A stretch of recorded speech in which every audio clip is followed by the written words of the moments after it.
You're listening to the Play Therapy Podcast with Dr. Brenna Hicks, your source for centered and focused play therapy coaching. Hi, I'm Dr. Brenna Hicks, the Kid Counselor. This is the Play Therapy Podcast where you get a masterclass in child-centered play therapy and practical support and application for your work with children and their families.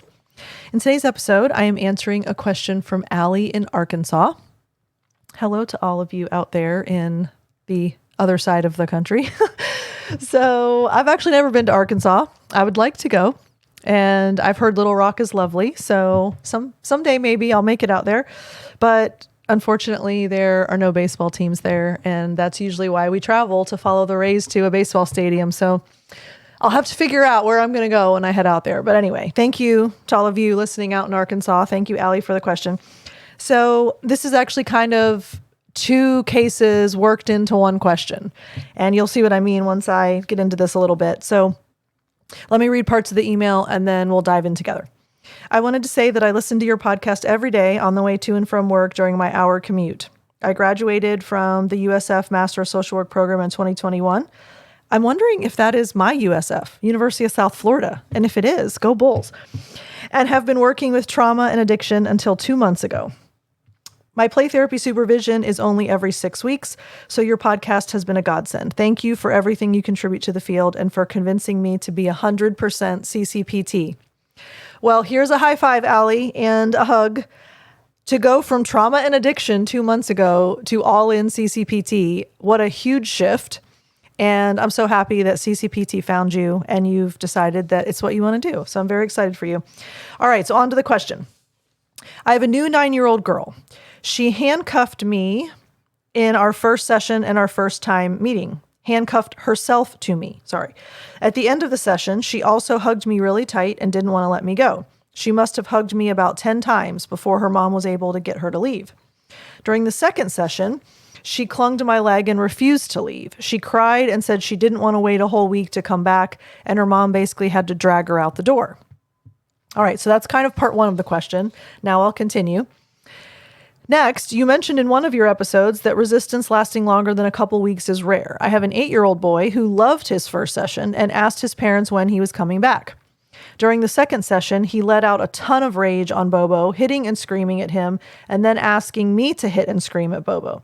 The third, fourth, and fifth session, he did not want to come back, complained about being, quote, bored. There's, quote, nothing to do, and tells me he doesn't like me, makes up riddles about how much I suck, essentially. We've all had riddles made up about how much we suck. And creates games where he engages in room wrecks and then demands that I clean it all up.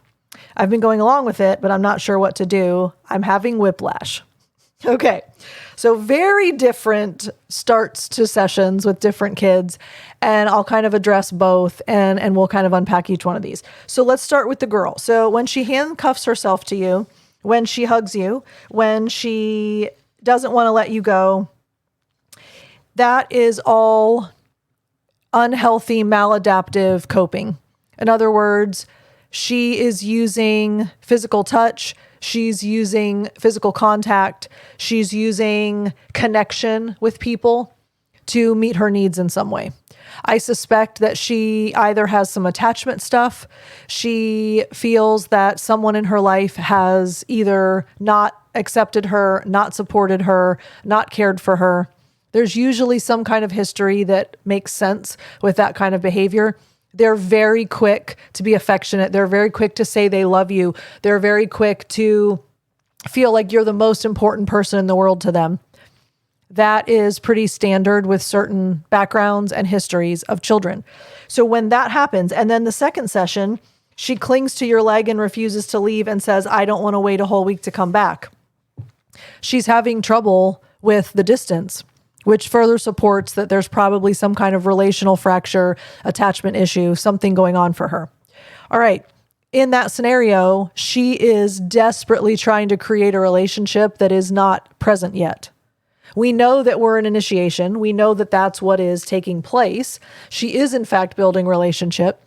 But to be that attached falsely, that quickly, it's maladaptive coping. It will naturally sort itself out. She will naturally feel that even if she doesn't see you for a whole week, you're still going to be there. You're still going to be excited to play with her. The relationship will persist, even in the absence. She will come to those conclusions and it will naturally just kind of reduce itself.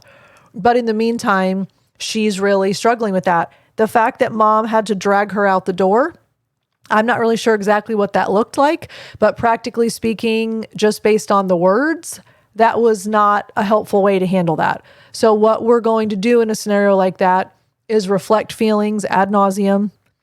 And we're going to remind her that she gets to come back again. We're going to reflect feelings, validate, make sure she feels heard and understood. But you get to come see me again. And you don't want to wait a whole week, but you could choose to write me letters before you see me and give them to me next time. So you're going to give her choices and make sure she feels very understood and validated. And then she chooses willingly to leave. She doesn't get dragged out the door. I don't know if that was kind of figurative or literal or somewhere in between, but we want to make sure that she is willing and able to leave after she's given the time and space to work through some of those big feelings. That's another component. I suspect she's probably a really emotional, very sensitive, big feeling kid. So that's usually another component of children that act like this early on in the process. They're usually really big emoters and they are very sensitive to their feelings. So that's probably another component. All right, so now let's move on to your little guy. He loved his first session, asked his parents when he was coming back. Second session, let out a ton of rage, hitting, screaming, and asked you to do the same. All right, let's pause there for a second. Coming in and loving it, and then diving into work that fast. We know that that was too much. We know it was too quick, too far, too deep, too fast, too hard, all of it. He bypassed initiation and he bypassed resistance. He dove straight into work. When kids do that, now, it was obviously that pressing. When a kid jumps in that quick to that level of play, they've needed to get it out for so long and they've been hanging on to it forever. And it's finally like, oh, thank God I can have somewhere and someone that I can let this out. So that's what happened. It was just need to release that. It was a channel. The outlet was there, so he took it. But it almost always causes recoil. It almost always causes a kid to go, whoa, I can't handle that. I can't do that again. I wasn't ready for that. I don't even know this person. I don't feel safe yet. I don't even know what this whole play therapy thing's about. I'm so confused. That was overwhelming. I just don't want to deal with it. I'm going to avoid it at all costs. He's now backpedaling, and kids will have to go through the phases, but it's not always in 1, 2, 3, 4 order. Well, 4 is always last, but we always terminate at the end. But the 1 and the 2 and the 3 are not necessarily in numerical order. So he jumped to 3. He might be going back to 2. And then he's going to have to go to 1 because he has to build rapport and bond with you before he can move further into therapy. And so the fact that he 3, 4, and 5 session, I don't want to come back. I'm bored. There's nothing to do. I don't like you. You suck in riddles. And he room wrecks and then demands that you clean it all up. Now, that's the noteworthy piece right there. He room wrecks. I'm going to get to that in a second. But the rest of it, I'm bored. There's nothing to do. I don't like you. You suck in riddles. And I don't want to come back and I'm going to complain about it. That's resistant behavior. That's avoidant behavior.